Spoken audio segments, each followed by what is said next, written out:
6'5", 6'6", 350 pounds. Huge. I'm like 185 walking on the altar as a defensive end. Yes, Lord, pray for me. I needed prayer at that time. So I'm going up against Ed. I'm on the practice team. So to give him a good look, he said, hey, Willie, I don't want to do too much work now, so you need to slow down. I'm like, hey, man, I'm sorry, I got to make this team. I'm scared, you know, I go up against him again. I get knocked down again, I get back up.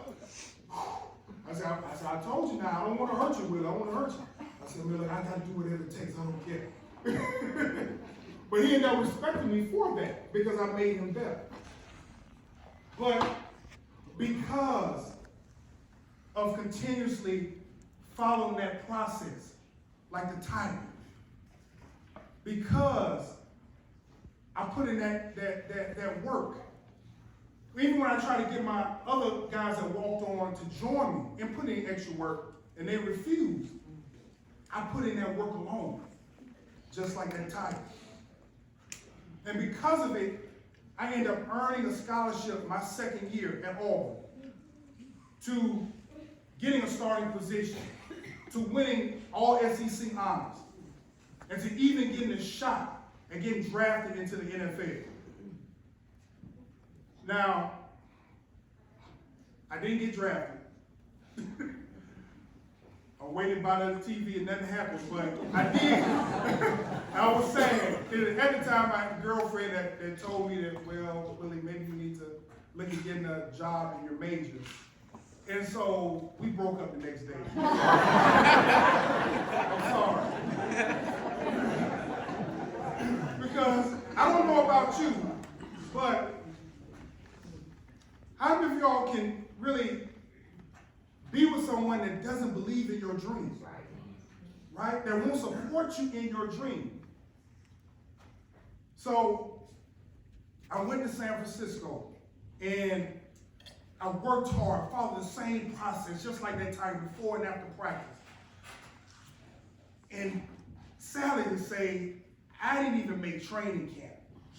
I got cut, released from spring camp, went to Atlanta, my brother's house, like, oh man, like, I gotta find somewhere to play. So I ended up going from there to a Canadian team in Baltimore. So I went there and I said, okay, this is my chance. So I'm still putting in extra work before and after practice.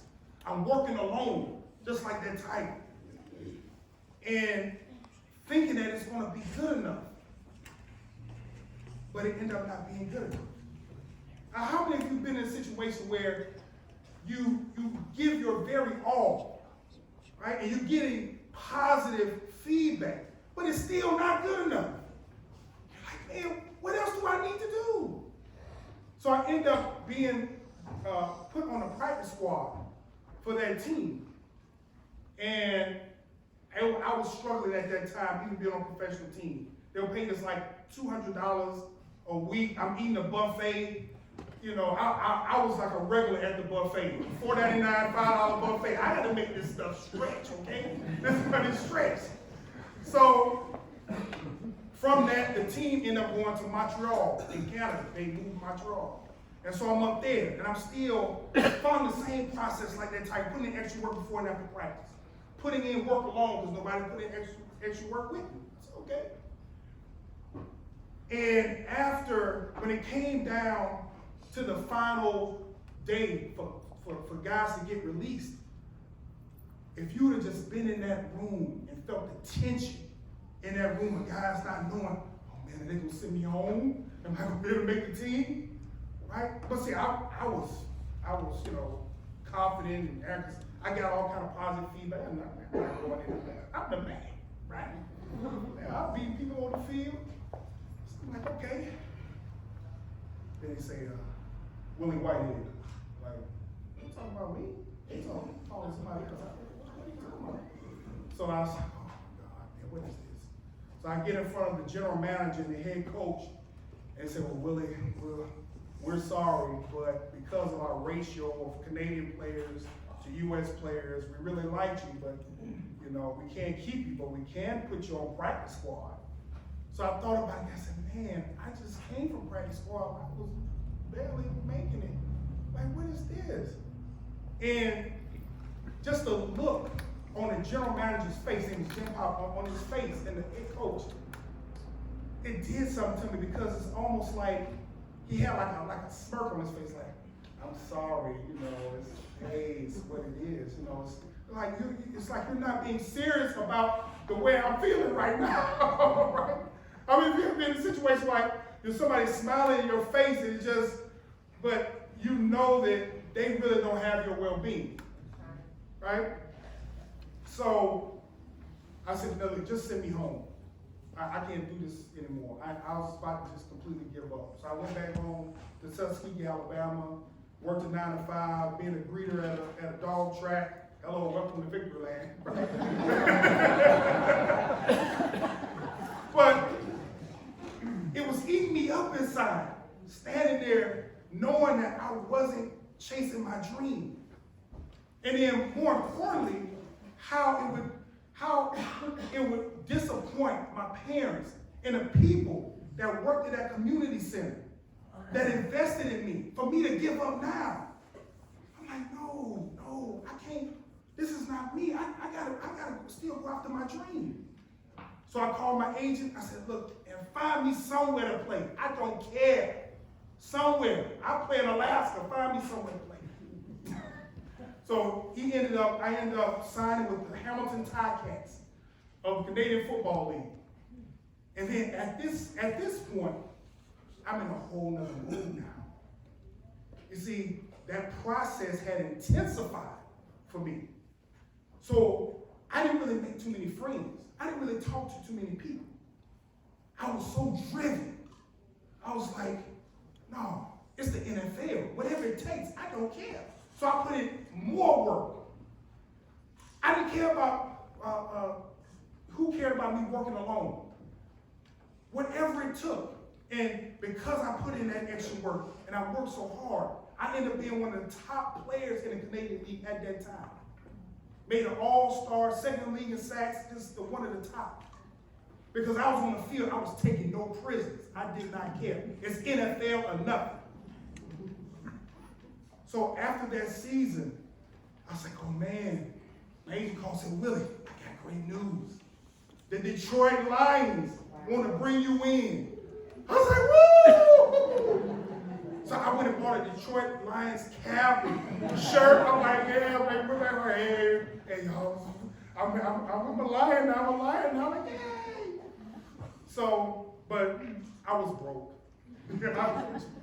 So I have some family members that stayed in Detroit. And I didn't have transportation to get to the Pontiac Silverdome where they held camp practice. So my cousins, they graciously sold me their beautiful car for just $1. And guess what it was? It was a blue Metro. If y'all, I know some of you like, what is a Metro? I remember like back in the day, the Hyundais, the U-boats, the small U-boats, like a little box. So it was on the same size as the U-boat. And the thing is, it was raggedy too. The door, check this out, the door was falling off the hinges, the driver's side door. So imagine me, this size, I'm crawling into this U-boat, and I'm driving down the street, holding on to the door, so I don't know, I get there, it's shaking, right? I'm barely, this is my space, right? And then I pull up next to a Ferrari, Range Rover. I'm like, oh man, I hope these guys, nobody sees me, man. So I try to get there early so I don't run into any of the guys. I don't want to feel ashamed and embarrassed. Well, they did catch me one time, they laughed, like, oh, that big dude, get that little go, man. So, long story short, I went through camp with Detroit. And Bobby Ross was the head coach at the time, was with Georgia Tech, and I was like, man, everything was going great. Getting positive feedback from the coaches. I'm working hard. He said, oh man, Willie, you're doing great, man. You're gonna make this thing, da da da. I said, yeah, I am. This is it for me, this is it. And we get to the last day, the cut day. And they used to call the guy that made those decisions, the Grim Reaper. And listen, you don't want to see the Grim Reaper. And he was usually like some ugly dude that they gave that position to. I don't know why they did it, but anyway. So he was walking through the locker room. He came down from upstairs the locker room into the locker room, and I'm sitting there, I'm confident, I'm like, man, this is it, I'm gonna be alive. So then he said, Willie Whitehead. Like, he didn't call him my name. Oh, I've been doing too good. I've been getting positive. I'm like, man, this is it for me. I'm not going nowhere. He said, Willie Whitehead. I said, well, and I looked up, yeah. He said, bring your playbook. Coach wants to see, bring your playbook. I said, are you serious? So I didn't jump to conclusions. I said, well, maybe he just wants to talk to me about, being on the team now, position and stuff like that. So I walked upstairs, and Bobby Ross sitting there and said, Willie, we really liked you. You're a great player, but because we had to bring in this veteran, and I was the last guy to get cut, the last one. I was like, man, I was just there. Well, at least I'm getting closer. So it was at this moment that I was like, man, look, maybe I was just pipe dreaming. Maybe it's not meant for me to play in the NFL. And I just go home and just, in my mind, deal with the shame, and people in my community center and my parents know like it just wasn't for me.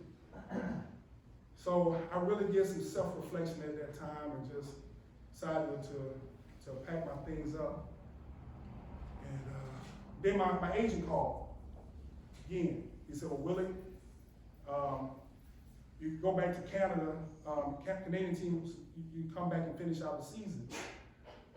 And then when I finished out the season, he called again and said, Willie, I got a call from the New Orleans Saints. They want to bring you in for a workout. And that moment, I wasn't really, because I've been disappointed so many times. I'm like, oh, okay, yeah, okay, I'll go out and do my thing. But I'm still, it doesn't matter, I'm still following the same process, working alone, it didn't matter. Like, this is all I know. This is what it is. So I go out and work out for the Saints, and lo and behold, I end up impressing them with the workout. They said, oh man, okay, well, we want to sign you to a contract. We want to sign you, to go through camp and everything. We want to send you to NFL Europe. I went to NFL Europe in Frankfurt, Germany. Played there for like 5 months. I came back, and I ended up playing my first year because the starter got hurt. And when I got on that field, ooh-wee, I dominated. All that hard work and that sacrifice, I put it all to work. And because of that, when that Grim Reaper came down and I was sitting down, he called somebody else. He didn't call me. It was at them, I was like, oh my God, I finally made it.